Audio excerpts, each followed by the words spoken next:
Just days earlier, the Middle East had been shaken by a stunning development. Mojtaba Khamenei, the son of Iran's longtime supreme leader Ali Khamenei, had been chosen as the new supreme leader of Iran. His appointment came after his father was killed in a powerful airstrike during an escalating regional war involving Israel and the United States. The moment the announcement was made, the region braced for retaliation, and it came quickly. Within hours of Mojtaba Khamenei's appointment, Iranian forces launched ballistic missiles toward Israeli territory. Iranian state media described the attack as the first wave carried out under the authority of the new leader. Explosions and interceptor launches lit up the skies as Israeli air defense systems rushed into action. For millions of civilians, the sudden alarms were terrifying but familiar.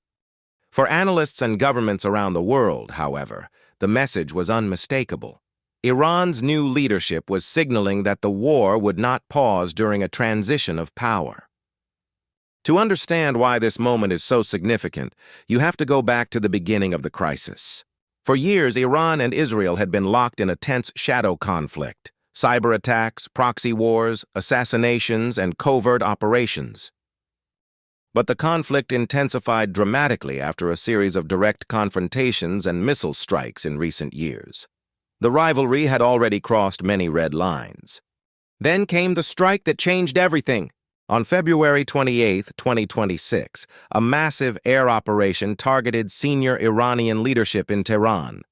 Among those killed was Ali Khamenei, the man who had ruled Iran since 1989 and served as the most powerful authority in the Islamic Republic.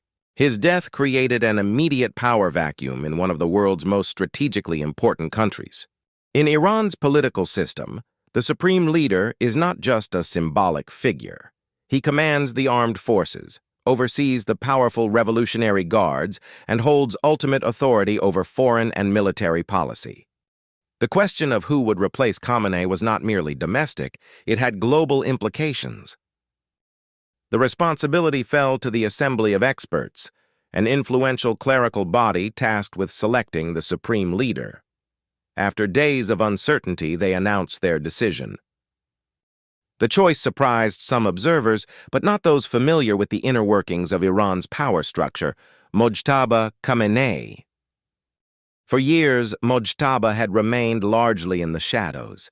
He held no major elected office, rarely appeared in public, and avoided the spotlight.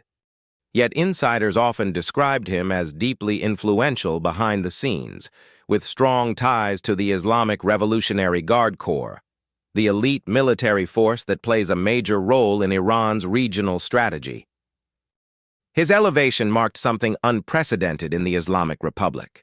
Since the 1979 revolution that overthrew Iran's monarchy, the system had strongly rejected hereditary rule.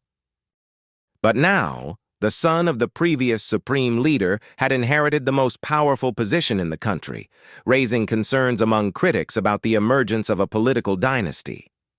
Even before his leadership was fully consolidated, the missiles began flying. According to reports, Iran launched projectiles not only toward Israel but also toward targets across the region, while several Gulf countries activated air defenses amid fears of wider escalation. Meanwhile, Israel responded with new strikes targeting Iranian infrastructure and military facilities, signaling that the conflict was far from contained. Energy markets reacted instantly. Oil prices surged amid fears that the war could disrupt shipping routes in the Persian Gulf and the vital Strait of Hormuz, through which a large portion of the world's oil supply flows. In Washington, political leaders warned that the leadership change in Tehran might usher in an even more hardline era. Mojtaba Khamenei has long been viewed by analysts as more ideologically rigid than his father, with strong support among conservative clerics and the Revolutionary Guards. For Israel, the message was equally stark. Israeli officials had already made it clear that eliminating Iran's nuclear and military capabilities remained a central objective of their campaign, and they warned that any successor to the previous Iranian leadership would remain a target if the conflict continued. But history shows that leadership changes in the Middle East rarely bring immediate calm.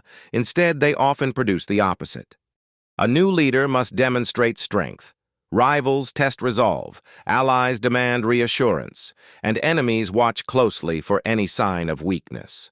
For Mojtaba Khamenei, the missile strike served as a declaration to his own military commanders, to Iran's allies across the region, and to the world that the Islamic Republic's strategy would continue without hesitation. In Tehran, supporters framed the attack as revenge and resistance. In Israel, it reinforced fears of a prolonged regional war. And beyond the immediate battlefield, a deeper question looms. Will Mojtaba Khamenei consolidate power and stabilize Iran's leadership after one of the most dramatic assassinations in modern geopolitical history? Or has the Middle East entered a new and even more dangerous phase, one where leadership transitions, missile warfare, and global power rivalries collide? As the smoke from the latest missiles fades, one reality becomes impossible to ignore. The rise of Iran's new supreme leader has not slowed the conflict. It may have just accelerated it.